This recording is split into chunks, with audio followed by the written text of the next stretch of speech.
Hello दोस्तों and welcome to Kautilya law institute. आप सभी ने क्लैट 2026 का एग्जाम तो दिया ही होगा। अब एग्जाम देने के बाद आपके मन में एक कंफ्यूजन होगा जो आप सभी आपस में दोस्तों में डिस्कस कर रहे हैं। पेपर कैसा था?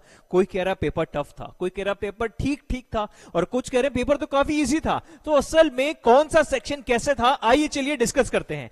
देखिए, अगर हम बात करें एग्जैक्टली एक टॉपिक बाय टॉपिक, इंग्लिश की हम बात करते हैं तो इंग्लिश कुछ ने कहा इजी था, कुछ ने कहा मॉडरेट था, मतलब ठीक था। अगर आपने थोड़ा सा प्रैक्टिस करी है, रीडिंग कॉम्प्रिहेंशन को थोड़ा अच्छे से पढ़ा है, वोकैबुलरी आपकी थोड़ी इंप्रूव हो गई है, तो आपको पेपर इजी लगेगा। अदरवाइज हम इसको मॉडरेट कैटेगरी भी कह सकते हैं। तो इंग्लिश का पेपर जिसमें 24 क्वेश्चन आए थे वो इजी टू मॉडरेट लेवल पे कहीं आता है। लीगल रीजनिंग की बात करें तो लीगल रीजनिंग लगभग पिछले सालों के कंपैरिजन में काफी आसान पेपर आया था। काफी डायरेक्ट क्वेश्चन थे, 30 क्वेश्चन थे और 30 में से 26, 27, 28 बड़ी इजीली स्कोर किए जा सकते हैं। तो लीगल रीजनिंग इजी टॉपिक कहलाएगा। GK and current affairs normally पिछले सालों के पैटर्न के हिसाब से जीके एंड करंट अफेयर्स को प्रिडिक्ट नहीं किया जा सकता।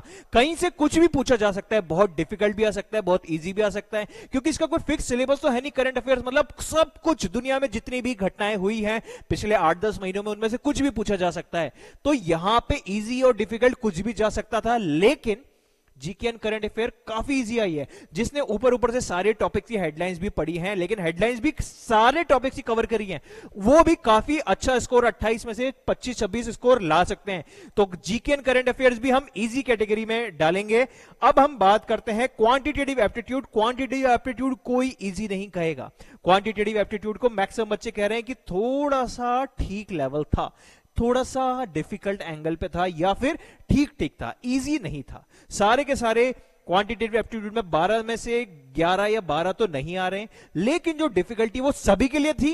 तो हम कहेंगे कि यहां मॉडरेट लेवल का पेपर था क्वांटिटेटिव एप्टीट्यूड में। लॉजिकल रीजनिंग की बात करें, अब देखिए लॉजिकल रीजनिंग में कुछ बच्चे एनालिटिकल ज्यादा एक्सपेक्ट कर रहे थे, कुछ बच्चे क्रिटिकल रीजनिंग ज्यादा एक्सपेक्ट कर रहे थे, लेकिन पेपर हो गया थोड़ा सा अनएक्सपेक्टेड। अब इस अनएक्सपेक्टेड पेपर में 26 मार्क्स में से 20, 22, 23 तक हम बोल सकते हैं बहुत ही अच्छा स्कोर है। तो ये मॉडरेट लेवल का एक पेपर कहलाएगा, जिसमें लॉजिकल रीजनिंग के ठीक ठीक क्वेश्चन थे। कुछ काफी इजी थे और कुछ थोड़े से कॉम्प्लिकेटेड और टाइम कंज्यूमिंग बना दिए गए थे, लेकिन जो पजल्स आए थे वो भी कम से कम टाइम में सॉल्व किया जा सकता है, जिसकी टेक्निक्स हमने आपको बताई थी पहले भी। अगर नहीं बताई हो तो चैनल को सब्सक्राइब कर लीजिए, इस तरीके की वीडियोस हम डालते रहेंगे। तो बेसिकली अगर मैं कहूं ओवरऑल क्लैट 2026 का ये जो पेपर हुआ है, ये किस टाइप का पेपर था? इजी था, बहुत डिफिकल्ट था, या बीच में कहीं हम कहेंगे मॉडरेट टाइप का पेपर था, जिसमें हम कह सकते हैं कि अगर आपने अच्छे से तैयारी करी है तो पेपर काफी आपको ईजी लगेगा, लेकिन अगर बहुत अच्छी तैयारी नहीं थी तो आप कहेंगे पेपर ठीक था या डिफिकल्ट था।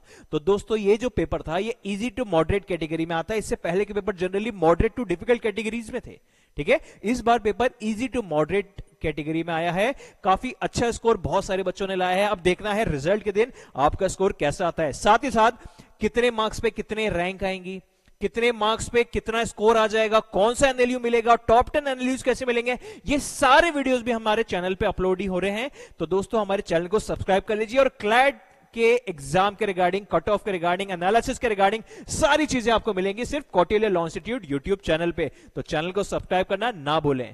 Thank you.